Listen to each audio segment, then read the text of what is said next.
Welcome to our SVR news channel. ఈ వారం నేను అనలైజ్ చేసినటువంటి అంశం చాలా ఇంపార్టెంట్ అంశం. అదేంటంటే మనం ముఖ్యంగా మందకృష్ణ మాదిగ గారు చాలా కాలం నుంచి హక్కుల గురించి పోరాడుతూ ఉన్నారు. అయితే గతంలో చాలా వరకు పోరాడుతున్నటువంటి క్రమం మనం ఒకసారి వాటిని యాక్సెప్ట్ చేయొచ్చు. అయితే ప్రస్తుత పరిస్థితుల్లో మందకృష్ణ చేస్తున్నటువంటి విధానం ఎలా ఉంది ఒకసారి మనం వీటిపై అనలైజ్ చేయాలి. ఎందుకంటే మందకృష్ణ మన గురించి మనం అనలైజ్ చేయాల్సిన అవసరం ఏముందంటే, కనీసం ఒక వర్గం గురించి కష్టపడుతూ పనిచేస్తున్నప్పుడు కనీసం వర్గం యొక్క ఫలితాల గురించి ఉండాలి. అంటే ఆయన ఒక చాలా కాలం నుంచి పోరాడుతున్న ఒక మంచి పేరు అయితే ఉంది. దండోరా స్టార్ట్ చేయడం కానీ, ఆ దండోరా నుంచి కొంతవరకు కొంతమంది యువకులను రెడీ చేయడం కానీ అవన్నీ జరిగాయి వాస్తవానికి. కానీ ప్రస్తుతం ఎలా ఉందంటే, గత కర్ణాటక ఎలక్షన్స్లో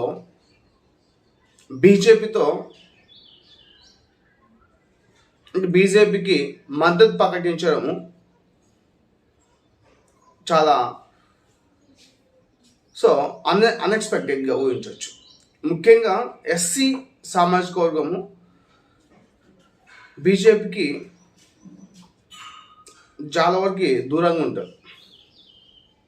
ముఖ్యంగా కొంత ఎడ్యుకేటెడ్ వచ్చే కొద్దీ దూరమే ఉంటారు. కాబట్టి కొంతమంది పార్టీ పరంగా కొంతమంది వర్క్ చేయొచ్చు, అది తర్వాత విషయం. ఎందుకంటే ముఖ్యంగా కొన్ని రాష్ట్రాలు, ఇప్పుడు ముఖ్యంగా నార్త్ ఇండియా స్టేట్ తీసుకుంటే, ముఖ్యంగా మన సౌత్ ఇండియా స్టేట్ కన్నా నార్త్ ఇండియా స్టేట్లో ముఖ్యంగా ఉత్తరప్రదేశ్లో చూస్తే దళితులపైన అంత భయంకర దాడులు నడుస్తూ ఉన్నా కానీ వాటిపైన బీజేపీ పెద్దగా స్పందించిన దాఖలు కనిపించవు. కొన్ని ప్లేస్లో అది బలవంతంగా ధర్నాలు చేసి రోడ్డు మీదకి వస్తే తప్ప, అంటే ఇక్కడ దళితులు ఇంకా చాలా వెనుకబడి ఉన్నారు. కనీసం కొన్ని ప్రాంతాల్లో తీసుకుంటే, ఒక పెళ్ళి అయిన తర్వాత భరత్ చేసే క్రమంలో ఒక గుర్రాల బండి మీద భరత్ తీసుకుంటే సహించారు కొంతమంది. దానికి బీజేపీకి సంబంధం ఉంది అనేటటువంటి డౌట్స్గా మనలో వస్తాయి. కానీ అధికారంలో ఉన్నటువంటి పార్టీ బీజేపీ పార్టీ కాబట్టి కంపల్సరీ యాక్షన్ తీసుకోవాల్సిన బాధ్యత అయితే కనీసం ఉంటుంది. మనం గతంలో చాలా ఇన్సిడెంట్ చూసాం. అసలు ఎక్కువ ఉత్తరప్రదేశ్లో అక్కడ ఆ స్టేట్లో ఉన్నటువంటి ప్రభుత్వం బీజేపీ, దాంట్లో డౌట్ లేదు. ఈవెన్ గుజరాత్ తీసుకున్నా కానీ. అలా అంటే మన స్టేట్లో ఏమైనా బాగుందా అని అంటే, మన స్టేట్లో నడుస్తూ ఉన్నాయి. కాకపోతే మన స్టేట్లో వేరే పార్టీ అధికారం ఉంది కాబట్టి ఓకే అనుకుందాం. కానీ అంతగానో ఉండదు మన స్టేట్లో. అంటే మన స్టేట్ ఏం కాదు, సౌత్ ఇండియా స్టేట్లో. ఉత్తరప్రదేశ్లో మన దారుణంగా ఉంటుంది పరిస్థితి. మన స్టేట్లో కొంచెం నిజామాబాద్ అటువైపు వెళ్తే అలా ఉన్నాయి. అది ఏదేమైనా కానీ దాన్ని దృష్టిలో పెట్టుకొని బీజేపీ ఇంకొకటి, ఈ టెంపుల్ విషయంలో తీసుకుంటే, బీజేపీ దళితులు టెంపుల్కి వెళ్తే యాక్సెప్ట్ చేయరు. అది మన స్వయంగా రాష్ట్రపతికి జరుగుతున్న అవమానం. ఇంతకుముందు ఉన్నటువంటి రాష్ట్రపతి కావచ్చు, ప్రస్తుత రాష్ట్రపతి కావచ్చు. కనీసం మొన్న రీసెంట్గా రాష్ట్రపతి ద్రౌపది ముర్ము గారు ఎల్కే అద్వానీ గారికి భారతరత్న అవార్డు, ఆయన వయసు రీత్యా, ఆరోగ్య రీత్యా కొన్ని ఇబ్బందులు ఉన్నాయి అనే ఉద్దేశంతో యాక్చువల్గా ఎల్కే అద్వానీ గారికి ఆ భారతరత్న అవార్డు వచ్చి తీసుకోవాల్సినటువంటి సందర్భంలో ఆయనకి హెల్త్ రీత్యా, కొంచెం ఏజ్ రీత్యా కొంత హెల్త్ ఇష్యూ ఉన్నప్పుడు ప్రధానమంత్రి, రాష్ట్రపతి స్వయంగా వాళ్ళ ఇంటికి వెళ్ళి ఇచ్చాడు. ఓకే, కానీ అక్కడ మనం చూసాం కొన్ని ఫొటోస్ కదా. కానీ రాష్ట్రపతి నిల్చున్నారు, ప్రధానమంత్రి ఇక్కడ కూర్చున్నారు. ఎందుకంటే అక్కడ ఉన్న ఒకే సోఫా. సరే, ఇక అంటే మోడీకి మరి రాష్ట్రపతి కూర్చుంటే ఆయనకి ఇష్టం లేదేమో, అంటే అది ఒక అవమానంగా చూడొచ్చు. ఎందుకంటే మనకి రాష్ట్రపతి ఫస్ట్ సో పౌరుల దేశానికి. సో ఇలాంటి ఇన్సిడెంట్స్ చాలా ఉంటాయి, ఈ యొక్క ఇన్సిడెంట్స్ అని కాదు. అంతకుముందు రాష్ట్రపతి ఇక పనిచేసినటువంటి సో కోవిడ్ గౌరవంగా చాలా అవమానాలకి ఎదుర్కొన్నారు. స్వయంకాల స్టేట్లో టెంపుల్లోకి వెళ్ళకపోవడం కానీ చాలా వరకు, ఇంకా చాలా వరకు ఇన్విటేషన్స్ ఉండట్లేదు ప్రస్తుత రాష్ట్రపతికి. సో ఇలాంటి వైఖరి చూస్తే అది చాలా వరకు బీజేపీ చేసినటువంటి పద్ధతి అనేది చాలా నచ్చదు. ఓకే సరే, అది ఏదేమైనా ఇవన్నీ మనం జస్ట్ అంటే చెప్తున్నప్పటికీ చాలా వరకు బీజేపీ పైన మనం క్వశ్చన్ చేయాలి ఇవన్నీ వీటిపైన. సో ఇలాంటివన్నీ క్వశ్చన్ చేయకపోగా కర్ణాటక ఎలక్షన్స్లో అవుట్లెట్గా మద్దతు ఇచ్చింది. అక్కడ సరే ఏమైంది, అక్కడ బీజేపీ రాలేదు అధికారంలోకి. మరి అంటే ఓకే, ఇది అఫ్కోర్స్ మనం ఏంటంటే అది సరే ఒక మూమెంట్ ఉంది అనుకోవచ్చు, వర్గీకరణ కోసము సో బీజేపీ అనుకూలంగా ఉంది అని ఒక సో మాటలు అయితే చెప్తూ వచ్చారు, బీజేపీతో న్యాయం జరుగుతుంది, ఇవన్నీ చాలా ఉంటాయి ఇంకా చెప్పడానికి. సర్లే అక్కడ ఇచ్చాడు, రిజల్ట్ వచ్చిన తర్వాత ఏమైందంటే అక్కడ బీజేపీ అయితే గెలవలేదు. సరే మంచిది. రీసెంట్గా తెలంగాణ ఎలక్షన్స్ తీసుకుందాం. సో మోడీ నాకు సో నా దగ్గరికి వచ్చిండు అదని ఇదని చాలా వరకు చేశాడు, ఓకే ఒప్పుకోవచ్చు. అప్పుడు కనుక నీకు బీజేపీ సపోర్ట్ చేసిండు, మరి ఏమైంది అసలుకి? అక్కడ రిజల్ట్ ఉల్టా అయిపోయింది. సార్ రిజల్ట్ ఉల్టా అయితే దాని సో ఇప్పుడు మందకృష్ణ మాగే గారు సపోర్ట్ చేసినంత మాత్రం గెలవాలని ఏం లేదు, ఓడిపోవాలని లేదు. కానీ ఒకసారి సపోర్ట్ చేసే క్రమంలో ఏం ఎక్స్పెక్ట్ చేస్తున్నాం మనం అది చెప్పాలి కదా. ముఖ్యంగా కర్ణాటకలో అసలు సర్వేలు గురించి చెప్తా ఉన్నాయి అక్కడ బీజేపీ రాదని, అయినా కానీ మనం సపోర్ట్ చేసాం. సార్ అది అన్ఎక్స్పెక్టెడ్ అనుకున్నాం. తెలంగాణలో సేమ్ అదే సర్వేలు చెప్తా ఉన్నాయి. సార్ కనీసం రీసెంట్గా ఆర్ఎస్ ప్రవీణ్ కుమార్ గారు సార్ బీఎస్పీ పార్టీ నుంచి బయటకు వచ్చి బీఆర్ఎస్లోకి వెళ్ళాడు. అదే క్రమంలో ఆయన చెప్పేటటువంటి ఒక అంశం ఏంటంటే రాజ్యాంగాన్ని ఒకవేళ బీజేపీ మళ్ళీ గెలిస్తే రాజ్యాంగాన్ని మార్చేస్తుంది. సో బీజేపీ మాయావతి వాళ్ళు ఒకే లైన్లో ఉన్నారు కాబట్టి సో నాకు అది ఇష్టం లేదు కాబట్టి బీఆర్ఎస్ సో బీజేపీ వ్యతిరేకంగా ఫైటింగ్ చేస్తుంది అనే ఉద్దేశంతో నేను బీఆర్ఎస్లో కలిసిపోయాను. ఫస్ట్ నాకు ఈ రాజ్యాంగం ఇంపార్టెంట్ అని చెప్పేసి ఒక స్టేట్మెంట్ చెప్పారు. అది మరి బీఆర్ఎస్ బీజేపీ కలిసిందని కొంతమంది అంటూ ఉన్నారు, అది సెకండరీ. కానీ నేను చెప్పే లైన్ అనేది అక్కడ ఉంది. ఒకవేళ అదే జరిగితే మళ్ళీ ఆర్ఎస్పీ బయటకు వచ్చి ఫైటింగ్ చేసే అవకాశం ఉంది, అది వేరే విషయం అనుకో. సో అది ఏదేమైనా కానీ అని చెప్పే లైన్ క్లియర్ కట్ ఉంది. బీజేపీ మళ్ళీ గెలిస్తే రాజ్యాంగాన్ని మారుస్తుంది అని చాలా వరకు ఉంది, బయట చాలా వరకు ఉంది. కొంతమంది బీజేపీలో చెప్తా ఉంటారు, కొన్ని ప్లేస్లో ఓపెన్గా స్పీచ్ ఇస్తూ ఉంటారు. సో వాళ్ళకి నిజంగానే 2/3 మెజారిటీ వస్తే కొన్ని విషయాలు డైరెక్ట్గా డిసిషన్ తీసుకున్నటువంటి హక్కులు ఉంటాయి. ఒకవేళ అదే నిజమైతే ఒకసారి ఆలోచించాలి బీజేపీ ఏం చేస్తుందో. వాళ్ళు ఇప్పటికి భయంకరంగా స్టేట్మెంట్లు ఇస్తూ ఉంటారు. సో మాకు 370 వస్తుంది, 370 వస్తుంది, అలయన్స్ సో 400 పైన వస్తుంది అంటారు. 370 అంటే మొత్తం పార్లమెంట్లో 543 ప్లస్ 2 545 ఎంపీ సీట్లు ఉన్నాయి. అంటే 543కి ఎలక్షన్స్ నేరుగా ఉంటాయి. 2 మనకి రాష్ట్రపతి కోటాలో డైరెక్ట్ డిక్లేర్ చేయొచ్చు. మొత్తం 545 సీట్లో 2/3 తీసుకుంటే సో 363 ఎంపీ సీట్లు అయితే అవుతున్నాయి.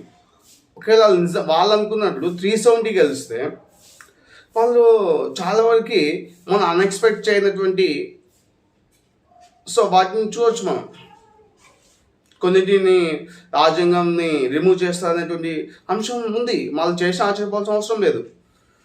చాలా విషయాలు ఉన్నాయి. సో అవేం వాటిపై క్లారిటీ లేకుండా సపోర్ట్ ఇస్తూ వెళ్ళిపోతా ఉన్నాం. కనీసం తెలంగాణలో అయిపోయింది, సపోర్ట్ ఇచ్చినాం, ఓకే మంచిది. సో అక్కడ రిజల్ట్ నువ్వు సరే బీజేపీ సరే వర్గీకరణకి అనుకూలంగా అదేదో అన్నాం కదా, ఆ స్టేట్మెంట్ మనం వాళ్ళు ఏం చెప్పారో ఆ సికింద్రాబాద్ ప్యాడే గ్రౌండ్లో అది అర్థమే కాదు. ఫస్ట్ క్లారిటీ ఏమొచ్చినా లేదు. ఇప్పుడు అవుట్లెట్గా ఇండియా కూటమికి ఏపీలో సపోర్ట్ చేస్తూ ఉన్నాం. వాస్తవానికి అక్కడ సో ఇండియా కూటమికి సరే సర్వేలు అయితే లేవు, ప్రస్తుత పరిస్థితుల్లో సర్వేలు లేవు. 2 సార్లు మిస్టేక్ జరిగింది, కర్ణాటక జరిగింది, ఎలక్షన్ జరిగింది, అంటే ఫలితం అయితే రాలేదు. మరి ఏపీలో నువ్వు ఇండియా కూటమిలో చంద్రబాబు నాయుడుకి అవుట్లెట్గా సపోర్ట్ చేస్తున్నావు.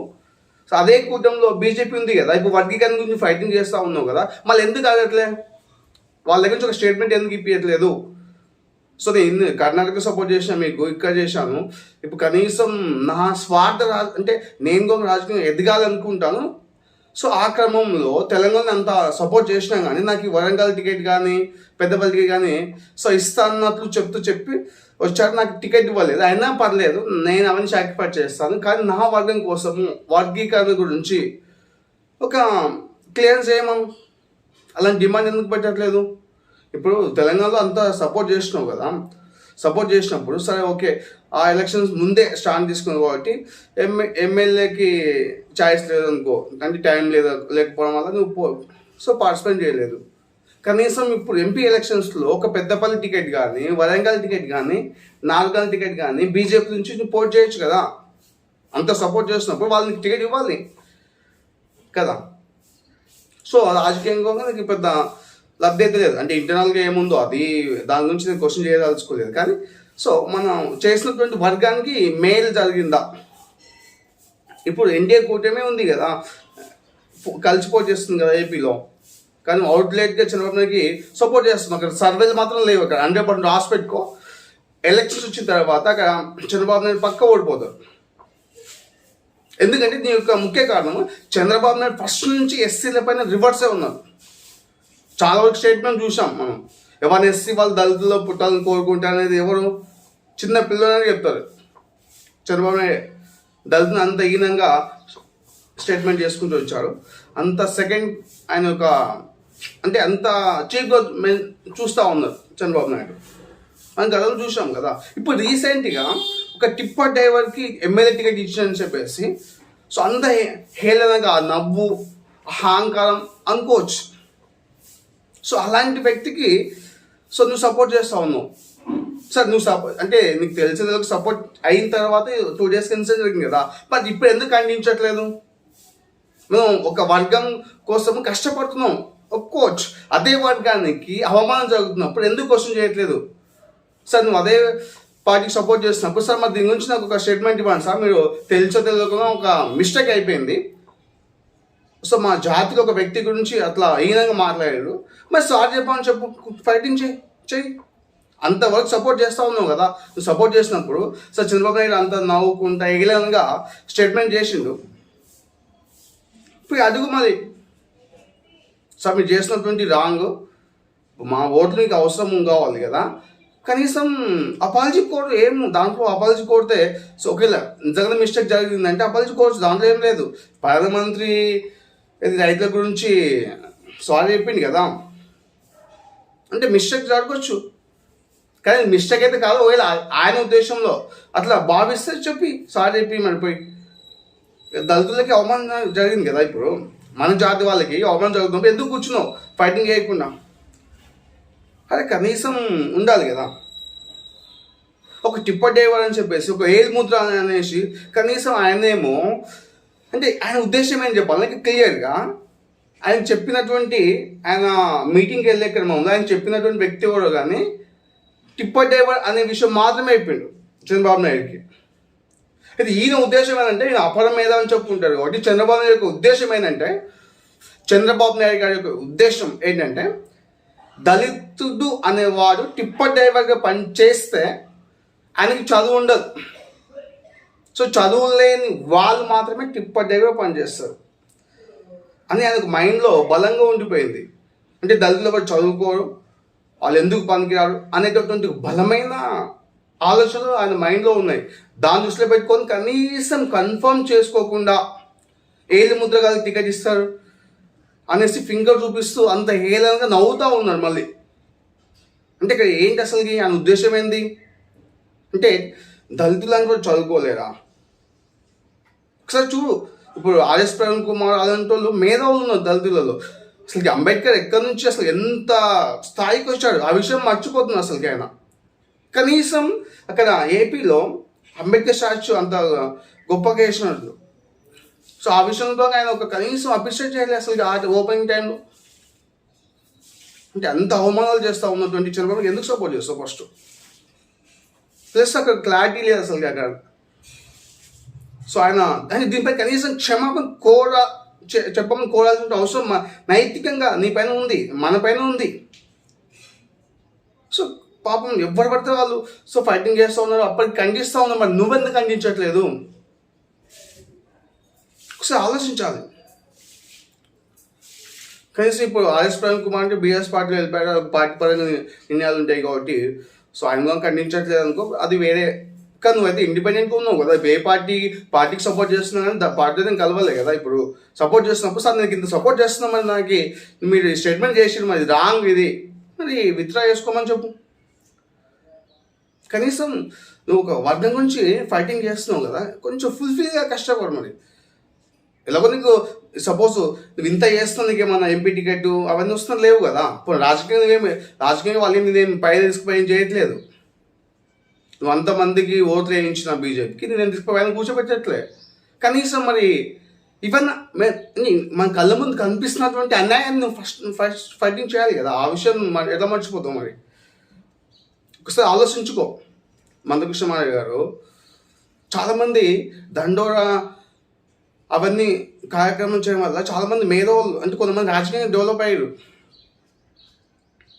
సో అలాంటి ఉద్యమం స్టార్ట్ చేసినటువంటి వ్యక్తి ఈరోజు ఎందుకు ఇలా అయిపోయాడు అంటే సొంత రాజకీయ ప్రయోజనాల కోసమా?